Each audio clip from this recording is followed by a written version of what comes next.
I will call with a quorum of members present and the posted time having arrived, I'll call the Public Health and Safety Committee for Monday, July 20th, 2020 to order, noting that a quorum is present. Alder McElhaney is excused for this evening. Item number 1 on our agenda is the minutes of our previous meetings, June 15th of 2020 and 7/7 of 2020. Prior to this meeting, Alder Peckham had noted a couple of corrections that needed to be made with regard to names, and it appears that he communicated those to the clerk's office, and they have uploaded the corrected minutes into the meeting packets for tonight. So if your motion is to approve the minutes, they would be with those corrections that Pat had requested. Anything else on that, Pat, at all? Go ahead. Oh, is that a motion to approve? No, just none of the meaning of anything that was said was changed. It's just a matter of getting the names in there. So Sure. no big deal, and I move to approve. Okay, we have a motion from Peckham to approve both minutes. Is there a second? Second by Herbst. Further discussion or questions? Seeing none, members in favor signify by saying aye. Aye. Opposed? None are opposed, so the minutes are approved. Item number 2 is to consider approval or denial of various license applications. You have all of those in front of you tonight. There are no denials recommended for this evening. You'll see that there are a number of renewals. There's a couple of events. It looks like those even are, a few of those are recurring events. We've got some detail on those in the packets as well. If no one has questions on those applications for the clerk's office, obviously they will go through the background check and they will hold the issuance of those licenses if any of those applicants owe the city money until those debts are paid. Do we have a motion to approve or deny licenses as recommended by staff? Motion by Peckham, is there a second? Second by Wadinsky. Further discussion? Seeing none, members in favor signify by saying aye. Aye. Opposed? None are opposed, that motion carries. Item number 3 is request for a permanent amendment of premise for outdoor beer garden. Petitioner is the Glass Hat at 1203 North 3rd Street, and Gisela Marks is the owner. We have her with us this evening. Welcome. Hi. Come on up and talk to us a little bit about your outdoor space and what that, we've got some renderings, or at least the drawing in the packet, so they've seen that, but talk to us a little bit about that. Well, we did not open when everyone was allowed to open, only because I did not want to be the mask police, and I just didn't see where we were supposed to go other than to reopen. And for us, or for me personally, without any direction, I just didn't want to take the chance. I didn't want to be that first one that had to be closed. So after thinking about it, I don't see any way that we can open the way we did before. We make money on weekends when we're packed. And if that's not going to be an option, the only option as a bar that we have so that we can enforce or try to enforce social distancing is to expand outside. You know, I don't think a bar is just going to, a bar by itself is going to make it anymore. You have to have food, which we were sort of working on prior to this. And you have to have something different. And the only way I can see doing it is to bust out into the parking lot. Okay. Now, the building that's immediately next door to you, is that a house? Yeah, well, it belongs to the neighbor owns both. Okay. They don't live in that one. It's Okay. just got stuff in it. They live in the other one. Okay. The only concern that I have is with the zoning, how that building is zoned. I thought with outdoor spaces, there was a requirement that you had to be 50 feet from a residential dwelling. Is that? That's not what I mean, I don't know. I went up to the city inspector's office, or I talked to him on the phone. Okay. And he said that they had no requirements, and that rickety wire fence has been there forever. The fence that runs on the east side, we put up, and the one that then turns to run east and west is ours. Right. So it's on our property line. What we would do is, because there is that art that we were part of, Yep. I don't want to cover that up because someone took their time to do that. There's these slats that you can put into the fence, so that would give them any privacy that they would want. And then we drop them down so people could still see the art and put a spotlight on it. And they've given me permission to put some solar lights on that roof so the area would be lit. Okay. And then we would, depending on how the wiring is in the building, I'm not sure, we would put a spotlight on our side of the building. Okay, There was a light, like in the 80s, I guess, that ran off my father's property line, which actually extends over to the house on Lonsdorff Street, their driveway.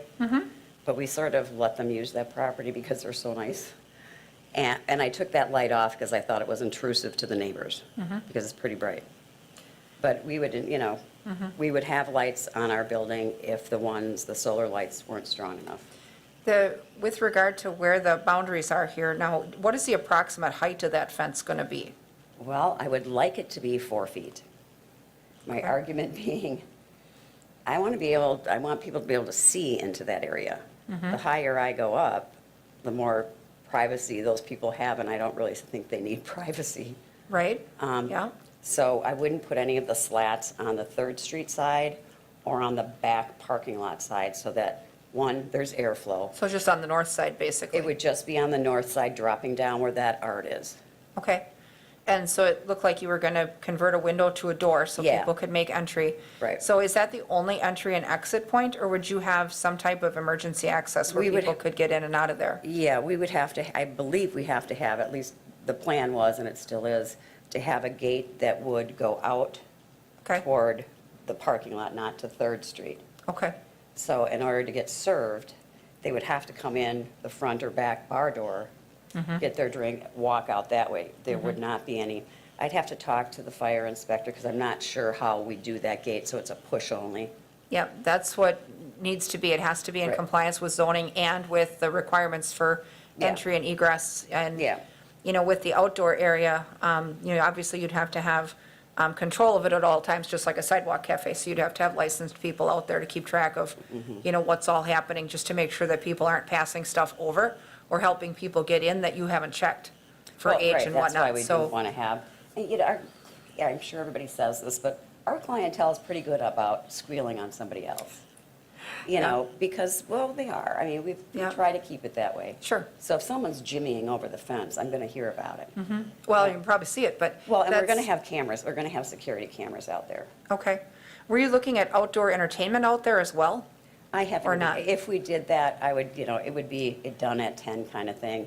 Okay, It would be solo acoustic or something. That's not anything that I'm thinking about this year. This year, I'm just Okay. thinking about how to open. yeah.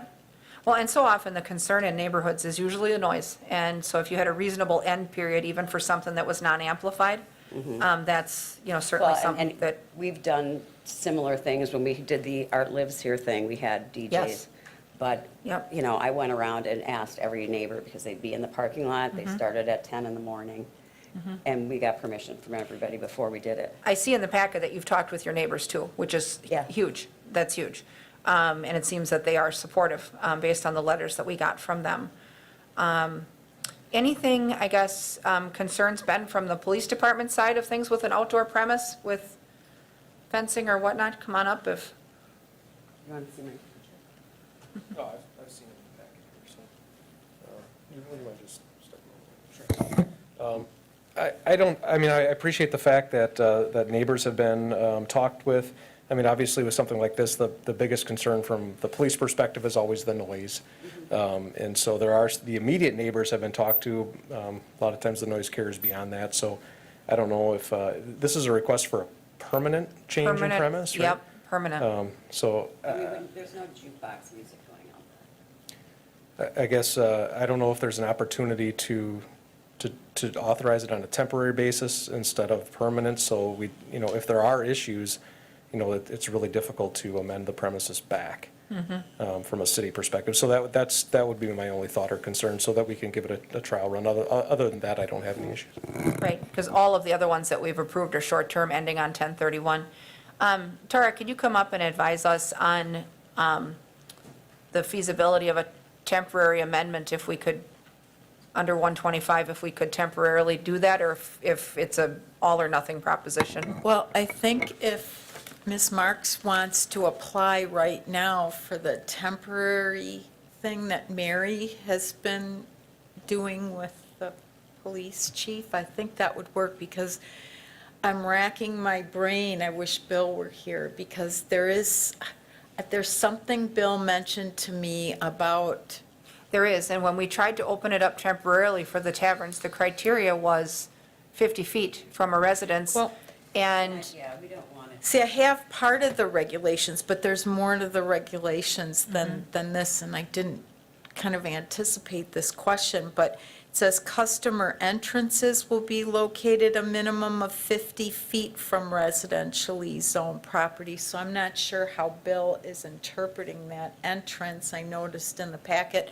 you're going to put the exit to go out into the garden Right. on the side. on But the I'm back, yeah. concerned whether she, for a permanent thing, might need a conditional use permit. that was my ask, because things are so close together there, and if that's the case, then that's a plan commission amendment that would need to And that would happen. be something, we could find out from Bill, Mm-hmm. tomorrow. Next door is not a resident. It used to be a store way back when, so I assume that it fits into the zoning. Well, of- and that's what we need to know, is those properties are zoned, because it's built like a house.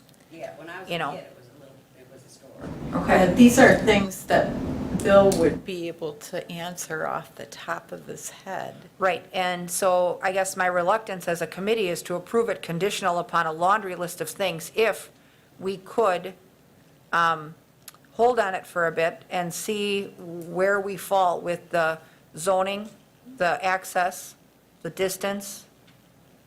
There's a lot that we need to know. I know there's some improvements that it looks like she wants to make as far as establishing the fence and everything, Well, yeah, but I mean, think that's if there's, not a cost. if there's a way that it can be worked out, that you could do the temporary premises amendment and do that thing first with some kind of temporary barrier or whatever to kind of corral people in. I mean, I think we have red eye, don't we, doing something? They are, and I Right. think, yes. So why wouldn't you, until we can get this figured out, because you can't really leave here today if you need a conditional use permit. Yeah, I understand that, but you guys need to understand, we haven't been open since March. My projected date to open is sometime in September. You have to arrange for the asphalt to be put down. You have to arrange for the fence to be put down.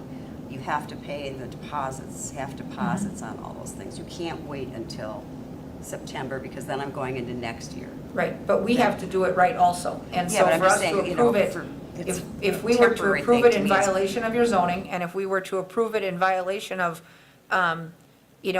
any of the distance regulations, we have to make sure that we have it lined up right as well. And if there's plan commission considerations, or if there's, because everything in that area, in that whole downtown is built so tight, and if there's a conditional use that's needed, or, a distance requirement, we need to know that ahead of the decision. How long would that take? Well, it depends.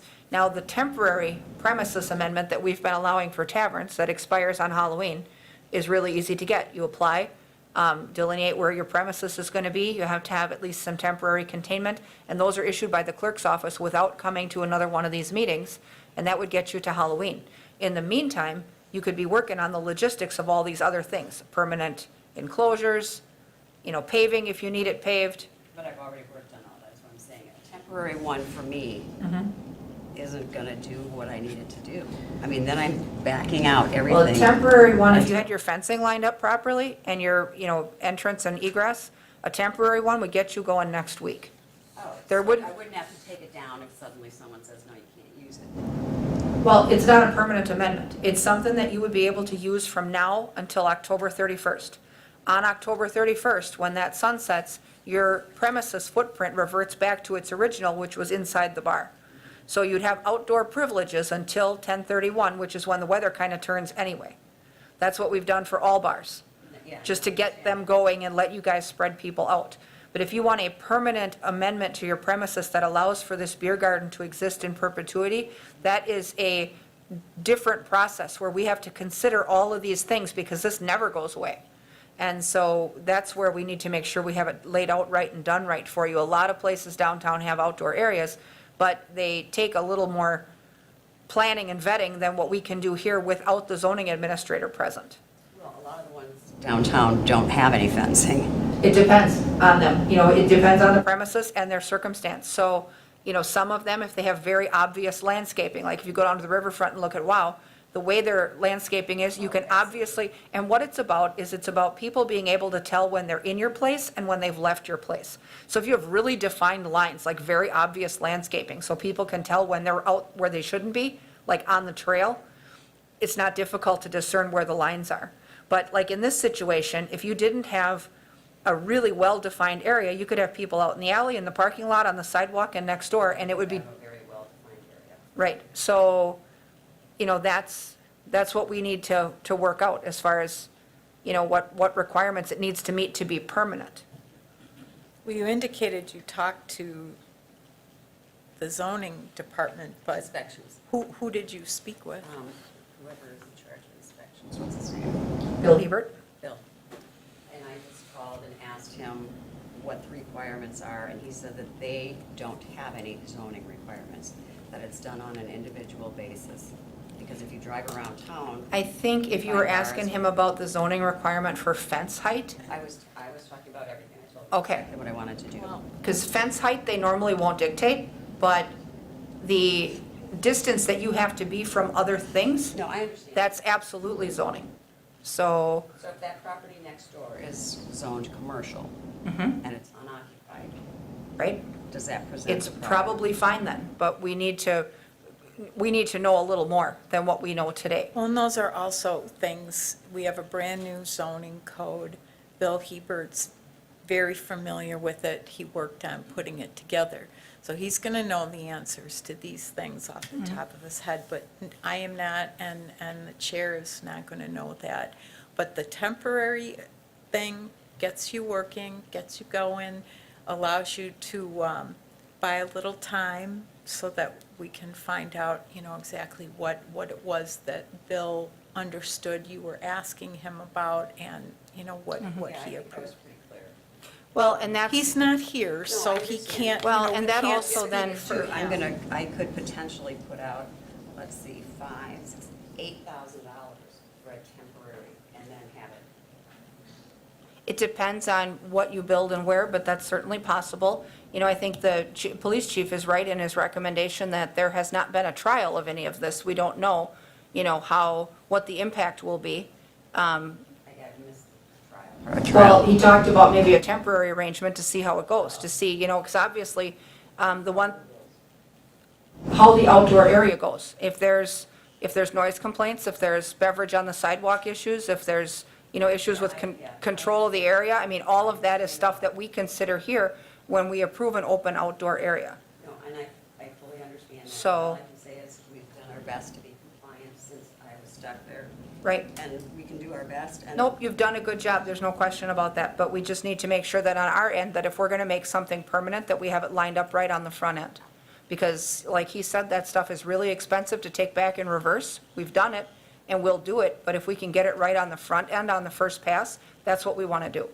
So, I guess if it's, we can get these answers from inspections and zoning between this meeting and our next meeting, but in the meantime, if you wanted to apply for the temporary, which most establishments have already done, you can get that right away. we're not going to open until after Labor Day. I mean, I want to make sure that everyone has their ducks in a row, Okay, and I don't want people running around, and I can't get the asphalt or a fence Mm-hmm. completed until September. okay. So, And on the permitting end, we certainly could get those answers, and we meet every month. We meet the third Monday of August is our next meeting, so we would be ahead of your open date as well. If, so, I mean, I think that's a reasonable approach to Well, take. that makes me feel better, so I'm not, well, I've Right. already coughed up half, but I don't have to be under construction and then have it be. And then have it be pulled, exactly. So why don't we do that? Why don't we defer action on this item until our next meeting?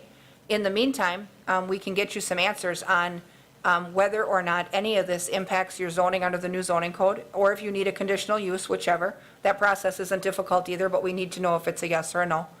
And then we could certainly consider it at the next meeting. When they rezoned properties, where down there, I assume, Mm-hmm. were property owners informed that this property, like if their property was originally zoned commercial? They didn't change anyone's zoning code, Oh, but the okay. zoning classifications changed, and what's allowable in certain places has expanded some.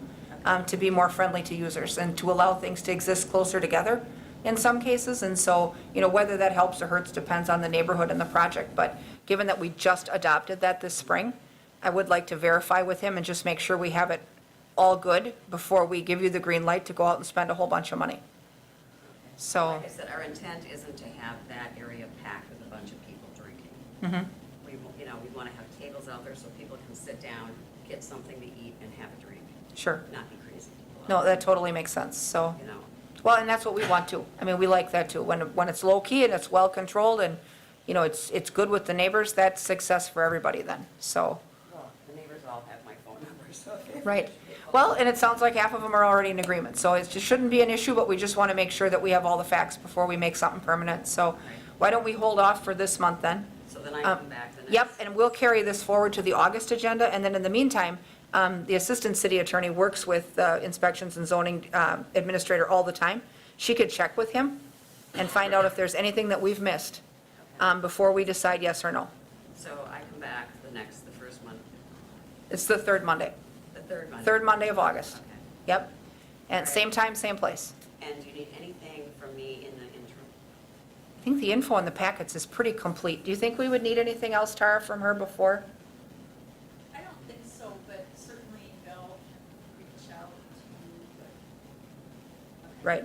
It's got my, I'm just that what did you need additional?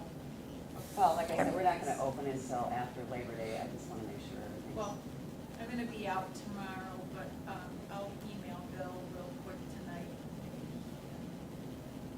Okay. Start looking at it tomorrow. All right, then I'll Okay. just plan the third Monday in August. Third Monday of August, yep, and we'll put this, we'll carry it right over to next month for you. Okay. All right, thanks for coming in. All right. Item number 4 on our agenda is request for outdoor service of beer and outdoor music for an event for the Fair State Brewing Fair event on Friday, August 21st, 2020, from 5 to 9 at Milwaukee Burger in their parking lot. You've got some information in the packets about that. Certainly looks like reasonable hours of operation. They don't have any immediate adjacent residential neighbors, which is a help. So, and you're from Milwaukee Burger, so welcome. Yep. Talk to us about your event. Well, thank you for having me. So I've been at Milwaukee Burger Company almost 4 years, and obviously due to the current state of affairs that we all live in, it would be nice for us to be able to expand our ability to not only serve alcohol outside, but to also have portable fryers outside and to host a fair-style event. So I've worked with Fair State Brewing Company to distribute their specific product outside. Obviously, with Marathon County Fair being canceled, it just gives our citizens a different opportunity to participate in a smaller event with their children, and for us to distribute fair-style foods like cheese curds and fried pickles and funnel cakes and all that stuff that you would typically get at a fair outside. The owners that I work for have portable fryers. So I've met with the health inspector. I got information from the fire inspector about what would be required in regards to size of extinguishers and where they need to be placed adjacent to the building. Met with Godorsey Property Management around attaining orange fencing to have, proper way to ID guests. So we would have different wristbands for overage, underage, somebody working the door. So I kind of met with all those different departments to make sure that I would meet safety standards and keep our guests safe and keep minors out and have licensed people outside serving. So I'm just looking to expand that for the parking lot, but also be able to serve food and beverage outside. And just a single day? And just the a single 4 hour. day. Yep, Okay. 5 to 9, one event. Okay. Something different for our guests and our kiddos to go play pick a duck or Sure. something like that. And, so. and the things that really always catch our attention are the time that it starts and ends, the wristband situation for the ID checking, and the ingress and egress for the safety and for the fire part with outdoor cooking appliances. If you've already met with Fire Marshal DeSantis about that, he is a wealth of knowledge for what you need to do and how to do it, so. He stopped by and gave me, I was gone, so I have the list from him, so I have to Okay. still follow up and make sure I'm good. But he said usually for a one-time event, he said I'd be willing to rent you out your size and stuff like that, so. Sure. So I have Okay. my to-dos, I guess. Committee members, thoughts or questions? Go ahead, Pat. Yeah, hi. It does sound like fun, and I think we are inclined to want to allow people to have some fun. The games, in reading the material, it sounds almost like at the ring toss that it's going to be one family at a time at the ring toss. Yep, It's not going to be 6 households, kids jostling and messing around. You're going to try to have a family and then wipe the counter and then another family? yep. So my plan is to have social distancing signs, to have all the things spread out, you know, families line up here, et cetera, to make it very clear for our customers that are coming in. And then I have designated staff members all scheduled to already hopefully work that day. So each of them will work a specific area to ensure that it's one family at a time, everything is sanitized and wiped down, and then funnel in the next group to that event, sanitize, repeat, et cetera. Okay. All right, with that, is there a motion then to approve the outdoor event? Motion by Herbst, is there a second? Second by Wadinski. Further discussion or comments? Seeing none, members in favor signify by saying aye. Aye. Opposed? None are opposed, that motion carries. All right. Thank you for coming down. Good luck with the event. Thank you. Item number 5 is discussion and possible action on ordinance repealing section 9.04.032, unnecessary blowing of railroad whistles and horns penalty, and section 12.44.030, obstructions by railroads, and amending section 1.01.025, paragraph C, sub 1B, schedule of cash deposits. Now, this item, I'm going to bring Tara up to walk us through a little bit. Originally, we had envisioned making 2 changes here. One to the ordinance that we have that's quite old that would allow the railroad to be potentially cited for blocking intersections for too long. We find that that ordinance now conflicts with other regulations, so that needs to be removed. The train whistle issue, though, this week we learned that we likely should leave that one as is, because that is a grandfathered provision.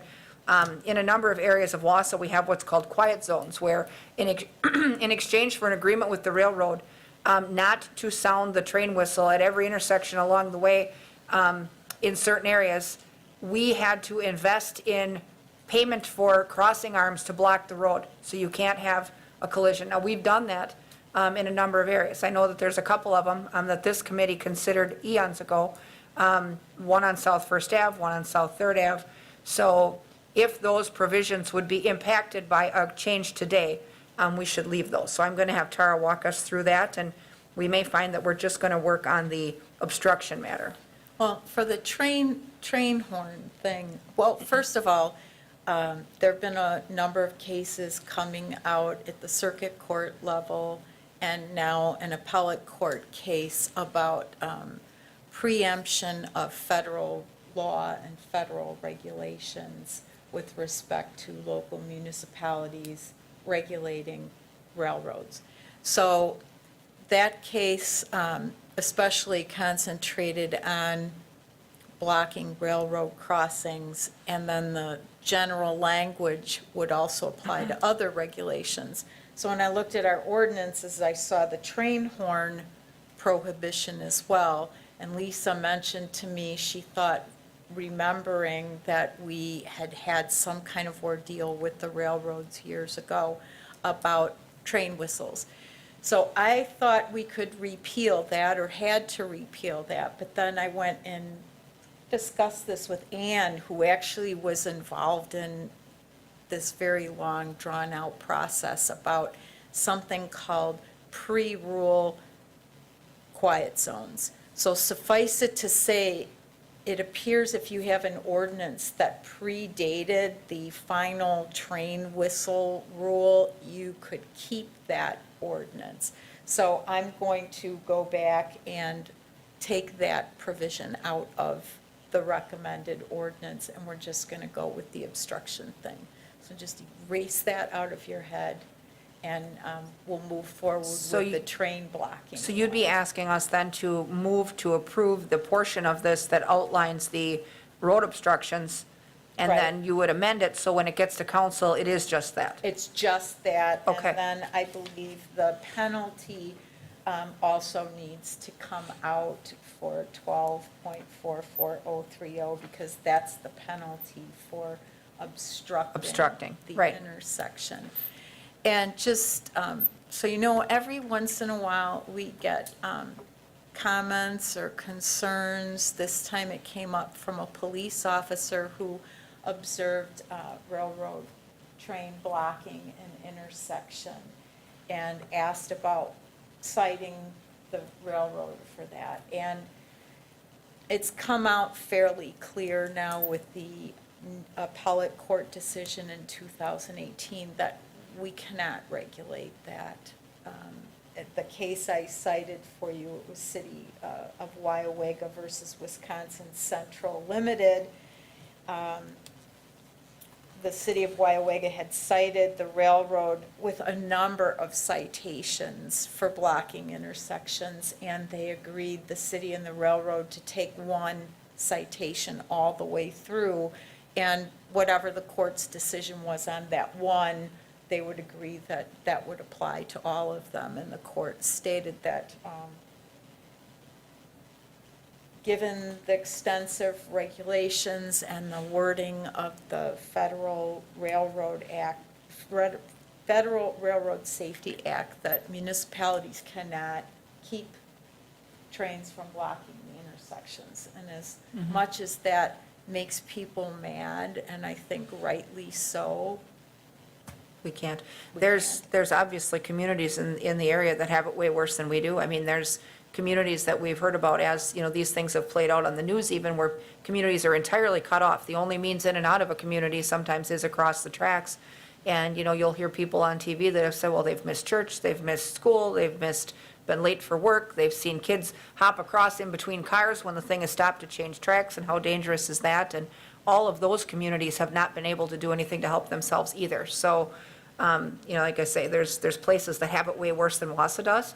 I mean, we usually always have an alternate route to get to most places, thankfully, but, and for quite a while, even when I first came here, there was, we had cited Canadian National Railroad, and it was one of the first things I had, and they sent some man in a suit from Chicago and handed out all these preemption things, and I looked it up, and back then, there weren't any cases quite like there are now, and we decided that they were probably right. And since then, for example, in the materials I gave you, and it's very interesting as this developed, both Portage and Wood County circuit courts dismissed tons of citations saying they were preempted, and Wood County and Portage County were just beside themselves, but there's nothing you can do about it. right. You know, we're sort of left with just calling the railroad and saying, you know, gee, could you not do that? That's always effective. So this is a cleanup thing for us to do, just because people contact us and say, can I cite them, or what, you know, why does the city allow this to happen? And then people say, well, we have an ordinance, and then I say, well, it's probably not enforceable. Now we'll probably get rid of it, and people will call us up and say, why don't you get an ordinance? Possibly. Well, we But can't. we at So least we're have some still good gonna case get law the to go same by now for the reason that we questions. don't. So, But- committee members, any questions for Tara on this item? If not, is there a motion to approve the obstruction portion of this with the knowledge that she'll rework it to remove the whistle stuff for the council meeting? Is that motion by Wadinski? Is there a second? Second by Peckham. Further discussion or questions? Seeing none, members in favor signify by saying aye. Aye. Opposed? None are opposed. That motion carries as well.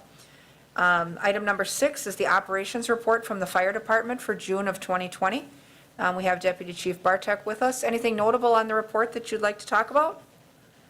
Actually, the biggest event that we had last month occurred while we were sitting here at the PHS meeting last week.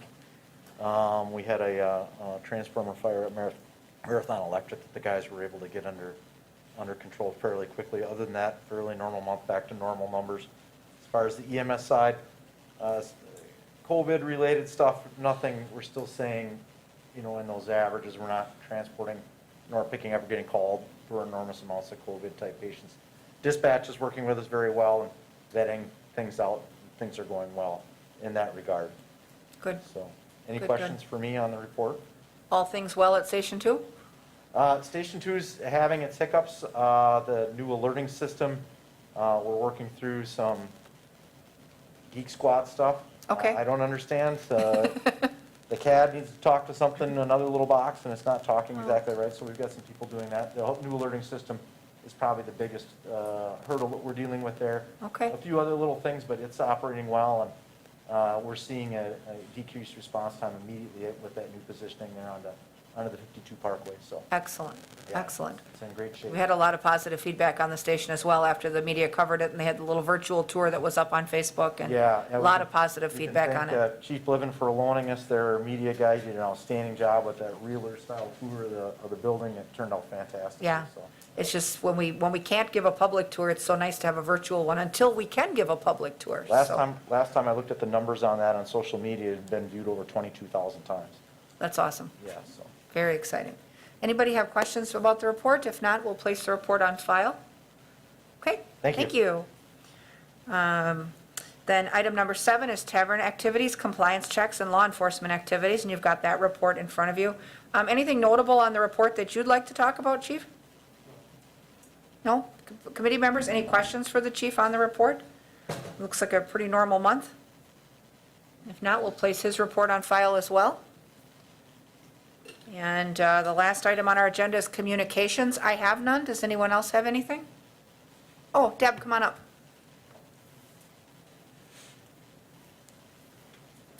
Deb Ryan, 702 Elm Street. I received 2 calls this weekend from some residents that live on South 14th Avenue.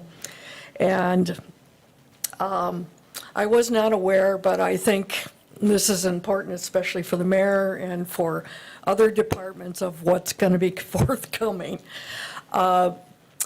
With the mountain lanes, and I understand it's probably just a few months away, I learned that they have been working every day, 6 a.m. to 6 p.m., every day.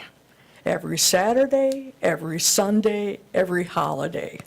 And for some of the residents there, they are going crazy, not having any break in the noise on the weekend or even on a holiday.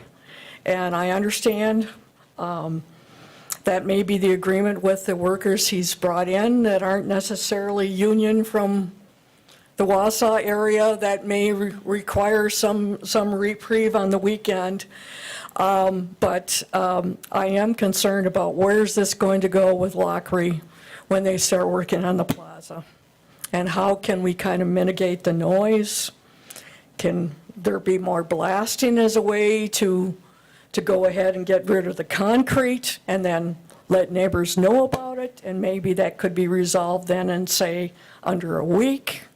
But I have heard some complaints as well from a resident that's going through Kickbush, and she seems to be more sensitive and at home. But both these adult women use the word crazy. They are just sick of all the noise and no break. And I realize we're talking about a big project for Lockery as well, but it's through 2023. Right. And with the north side of 14th Avenue, they are going to be involved in it too. So I'm hoping as things go through, like through planning, and see where they go, they draw their plans. Is there possibly going to be some other, earth berms or additional trees, or some way that inspections can go ahead and planning to go ahead and do some things that can be maybe a little bit more creative? Or could you go ahead and maybe brick should be the kind of facade that you're not ramming or nailing, you're laying brick, and that might be, some ways to go and get it. I don't know. From my neighbors talking, they feel that those 12-hour days are too long, and definitely they would like some reprieve on the weekend, and especially holidays. I mean, most people that have homes in that area are on kind of a country suburban lots, and you would think you'd like to have a party in your yard. And with this constant construction noise, some of them have just had it. Okay. The other point I wanted to mention too is that I left a message for Linda Pauls, and a couple of the neighbors had said too, that a lot of the workers are parking on both sides of Elm, between 14th Avenue and 17th Avenue. And at a certain point, it's getting to be dangerous, and maybe in the long run, SISM should have no parking there, because it's getting to be difficult to see, and the concerns about additional traffic, and maybe some arrangement can be made to have parking on the side street, or, you know, by Triggs near 17th Avenue, or in Shopko, or somewhere else on their lot, maybe closer to the mini mall where the cell phone company is, and the tobacco outlet as a way. But it's car after car after car. And even those residents are concerned that it's an accident waiting to happen. But I realize with Lockery, there's a lot of unknowns, but that seems like we're not talking about just one street construction for 6-9 months. Right. It's, yeah, I mean, that's certainly something that I know with the traffic and parking situation, we agreed in SISM to keep an eye on it, see who moves in there and where they park and what the traffic flow looks like once they're all there. Separate from that, though, I guess as long as they're in compliance with the noise ordinance, Well, which that's dictates the their other hours, question. But I thought 6 o'clock was the earliest What they is could the begin. noise ordinance? I'm not getting anything clear about, It's hours, it's not decibels. So the same way we do it with taverns is if people believe that there's a level of noise that's permeating in a neighborhood that's unreasonable, they call, a police officer comes and parks a few blocks away and starts to walk towards where the complaint came from. And when he can hear it, he stops and determines if the hour is reasonable to have that type of noise, and if the volume of noise is just an extreme or egregious amount. And usually that's true with music. And, you know, that's what happens with taverns and bars. If somebody's got a door propped open, usually they can go and either have them turn it down or shut the door, and it corrects itself. Same thing with house parties and loud noise in neighborhoods that's disturbing the neighbors. But there's not a set decibel delineation for at what point too loud is too loud. It's a reasonably prudent person type standard. And so they, you know, there is some judgment call to be made there by the person who responds. It's just a matter of what their operating hours are, but as long as they're in the confines of those hours, that's the key. well, I did inquire about that and did talk to Melinda, and I was under the impression there is not a certain decibel. And then also, this is a project that the city okayed. So I can understand her concern, how do we deal with this one way or the other? But I wanted to bring it up here because I just learned about it, and it just happens one of the houses does not have air conditioning, so I can see the sound can just permeate. And then compared to where I live, I'm on the other side of the hill going down, and I have air conditioning on all the time, so I don't have my windows open. But I can understand both with a neighbor on Kickbush with the construction. I've had it, I mean, every day, and if you're living at home, and especially with pandemic and may have kids, it's a certain issue, but it's something I'm hoping we can work out some cooperation about the next stage of the plaza. Sure. Thank you. And so the fact that we're under communications, we can't have a whole lot of discussion. It's not on our stated agenda, but, you know, that said, we'll certainly record the communication in the minutes. And at that point, then, if there is, you know, some action that could be taken, it could be taken. I mean, that's, Well, that's why I'm bringing it up as kind of, maybe I kind of came up an item too early. I was hoping it would be for future consideration. Sure. Thank you. okay? Yeah, I guess that was my one caution, is that I'm sensitive to the fact that we can't have a back and forth on this, but I Right. think there's a way that we discuss this. So if the alder would like to talk to me after this meeting, we can. Thank Okay, you. perfect. All right, with that, any additional communication? If not, I'll entertain a motion to adjourn. Motion by Wadinski, is there a second? Second by Herbst.